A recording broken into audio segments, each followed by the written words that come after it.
So you want some art? Let's go.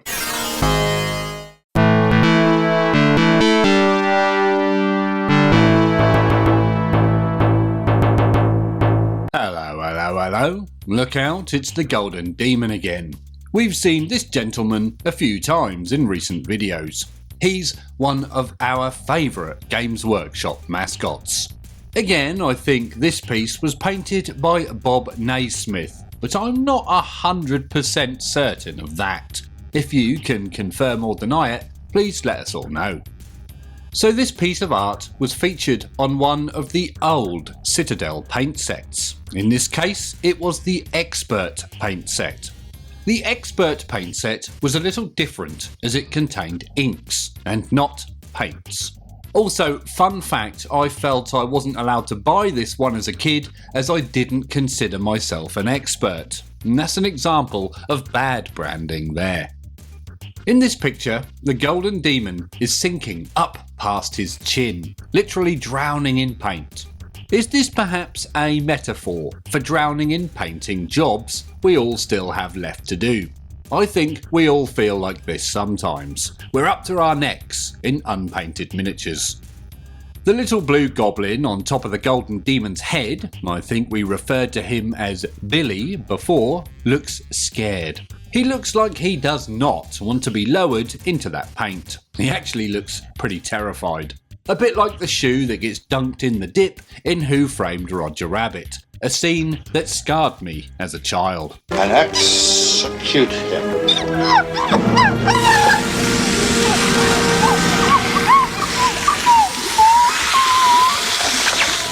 The paintbrush that the blue demon Billy is holding looks really nice. It's very nicely detailed. I think the correct term would be ornate. With all the balls up and down the shaft, it resembles the Elder Wand from Harry Potter. On a side note, I enjoyed reading the Harry Potter books, but I felt the final one was a huge letdown. Now, I've said it before and I'll say it again, The Goblet of Fire is still the best book, and the same with the movies. The Golden Demon himself has very long nails. They even appear to be chipped or broken in places. He should probably do something about that. Just trim them back at the very least. Around my way, there's loads of little nail salons popping up. They must be getting popular.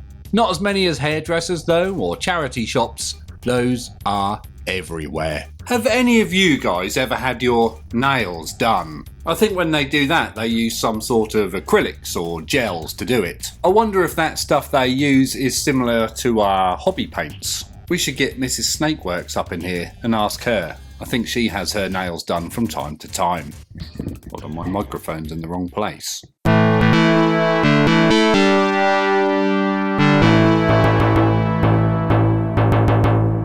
Please excuse us for just dropping in.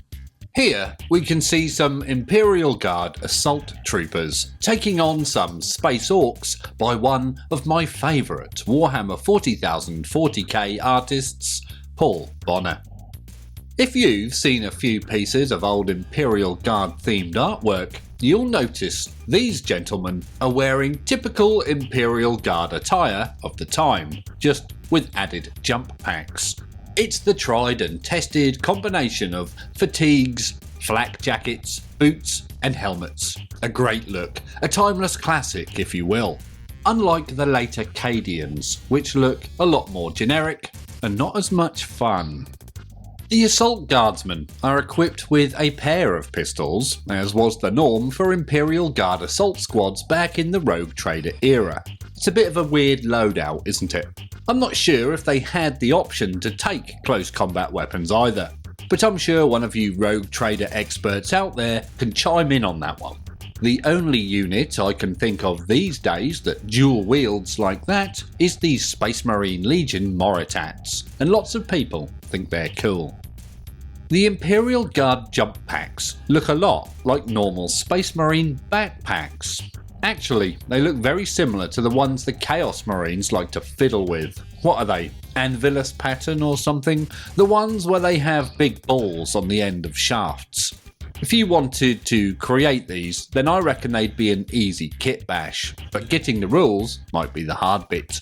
The jump packs the Guardsmen are wearing also look suspiciously like the jump packs the Xeon troopers wear in Gundam, which would have been released just a few years prior. Do you think they served as inspiration, or do you think that's just a coincidence? There's a few things from Gundam which seems to have made their way into 40k, and I think we should do a video on that another day. The pistols these assault geezers are using are quite interesting looking. They have a sort of squared off barrel design, which I think looks quite nice. I think they're supposed to be las pistols, but I'm not 100% sure. I suppose they could also be needle pistols. Also, the plasma gun in the background has a massive tip, and that's awesome.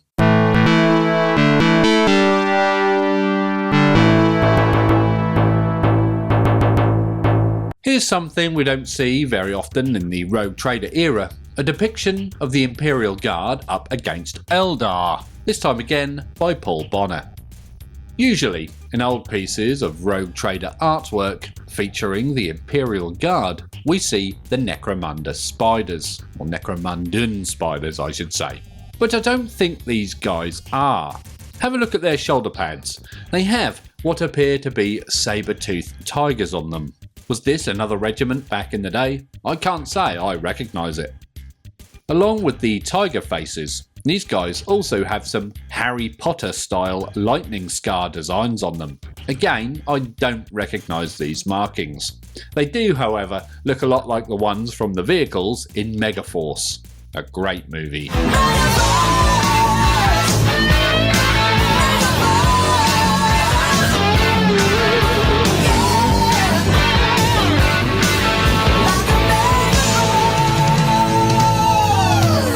Even though the guys in the background are Eldar, or Eldari as they're known nowadays, at first glance, my brain saw them as Chaos Space Marines, especially the one getting shot. He looks very Marine-like. Can you see the similarities? The Guardsman, front and centre, has an interesting looking weapon. Is that a las gun or an auto gun? If I had to put money on it, I would say autogun, as it appears to have a curved top-mounted magazine, and I feel lasgun magazines wouldn't need that curve, although there's no reason why they wouldn't have. This is 40k after all. The Guardsman, front and centre, also has a nice tabard thing hanging between his legs. Don't think I've ever seen a Guardsman sporting one of these. Maybe he was given it by someone important or something. It also has a rune on it, which reminds me a lot of Gandalf's rune from Lord of the Rings. I think he graffitied it on the wall at Weathertop or something.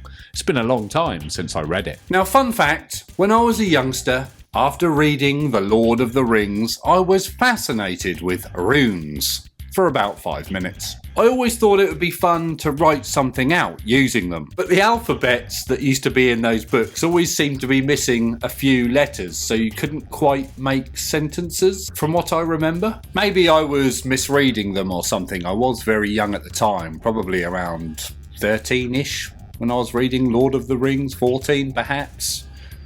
First years at high school, how old are you there? Anyway, I bet some of you Tolkien experts watching can even speak Elvish, or Dwarf, or even the language of Mordor, which I shall not utter here. Now, if any of you guys fancy discussing Tolkien, or any of his works, or anything else hobby related, then feel free to come along and join us on our friendly Discord server, which is not behind a paywall. There's a link in the description below, and I'll also stick one up here for you. We look forward to chatting to you there.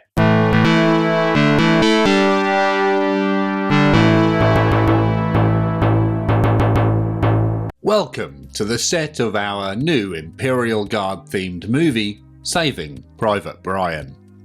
The actual movie, Saving Private Ryan, I thought was pretty good. Well worth a watch if you haven't seen it before. I remember seeing it at the cinema in 1997? A long time ago. So what we're seeing here are some Imperial Guardsmen of the Rogue Trader variety by one of the most prolific early Warhammer 40,000 artists, Knifton. His work is fantastic. In this piece, we have a selection of different Imperial Guard unit types. There's an officer there and a heavy weapons chap, and maybe the guy to the right is also an assault guy. At first glance, the heavy weapons guy looks pretty normal, and then I noticed something odd. What the hell is that hanging down his back? A pile of metal parts? Is it part of the las cannon or a portable tripod or something? Maybe it's a suspensor setup. Who knows? At the bottom right of the picture, there is yet another odd-looking device. This time it looks a bit like the companion robot from Andor. I forgot its name. I guess it could also be some sort of mobile power pack or recharging point, because even in the 41st millennium, people need to be charging their phones. These guys are supposed to be wearing their army boots with spats, but to me they look more like socks, or something Michael Jackson might have worn. I actually might be thinking of wingtip shoes, you know, the black ones with the white tips, in the shape of wings, or were they white with black tips? I never can remember.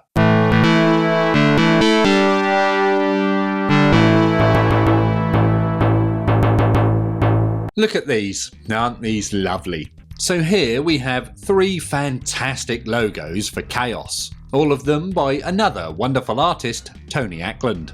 The first logo up on the top there, I think, is that of Tzeentch. Tzeentch! Tzeentch's bird motif has been a thing as far back as I can remember. He's always been in a flap. Is it even a he? Who knows?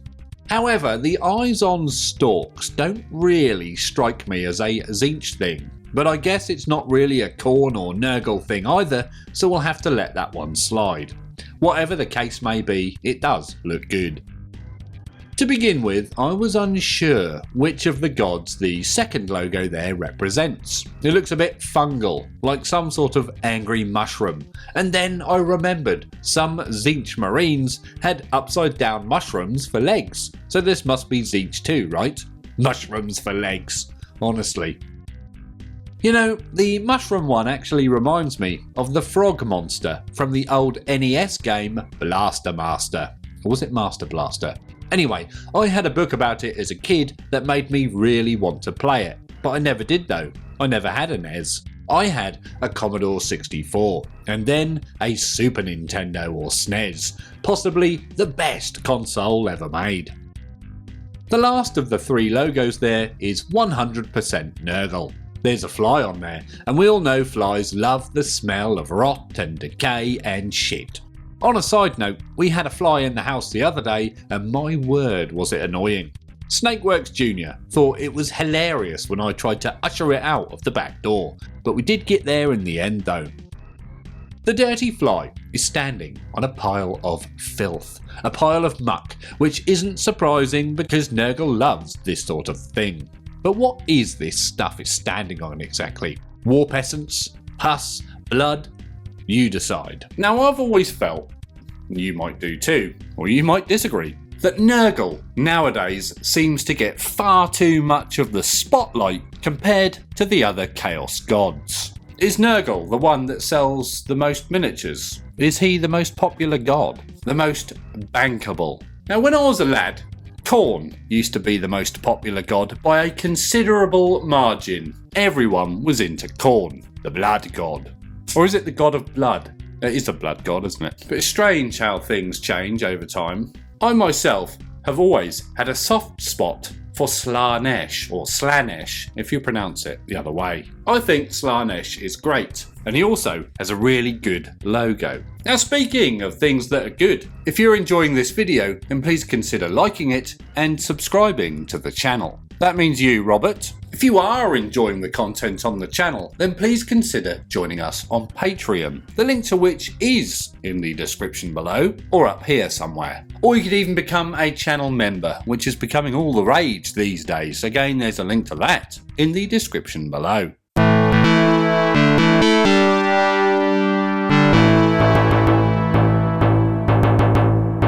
Excuse me, young man, I don't suppose you could tell me where I could get a hat like yours, do you? It's fantastic. Now sadly, I don't know who the original artist is for this piece, so if you know, please let us all know in the comments below, as these things are important. These gentlemen appear to be at work in some sort of Imperial station or bunker, perhaps even a giant space station that isn't a moon.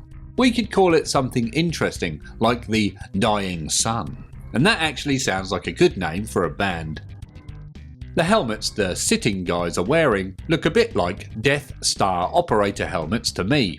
You know, the ones that yank on that big control stick. Those hats always looked a bit big and a bit silly. These guys surpass even those, looking even bigger and sillier, if such a thing was possible. Whoever these guys are, we don't see them in Warhammer 40,000 anymore, or even in 30,000. They were associated with some old fluff about the genesis of the Space Marines, so maybe these guys were involved in that somehow. Maybe they worked in the Emperor's gene labs, or whatever the name of his hideout was. I guess it's possible these guys are still pottering away in some secret bunker somewhere, and one day we might see something new cooked up. The geezer standing over the others, the supervisor, I would assume, has an interesting logo on his shoulder that I don't recognise.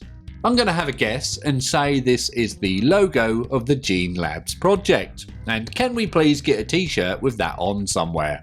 Much cooler than, say, an Imperial Fists t-shirt. On the supervisor's shoulder pad is an interesting looking circular thing. Is this some sort of microphone or speaker? Does it play 1980s music to get him through the day? Or is it just part of the communication system in their bunker? It might even play Imperial motivational speeches and mottos. Be just and fear not. Some wonderful art there. Which of those was your favourite piece? If you want to see some more Oldhammer art themed videos, then check out the playlist up here somewhere. And as always, thank you very much for watching.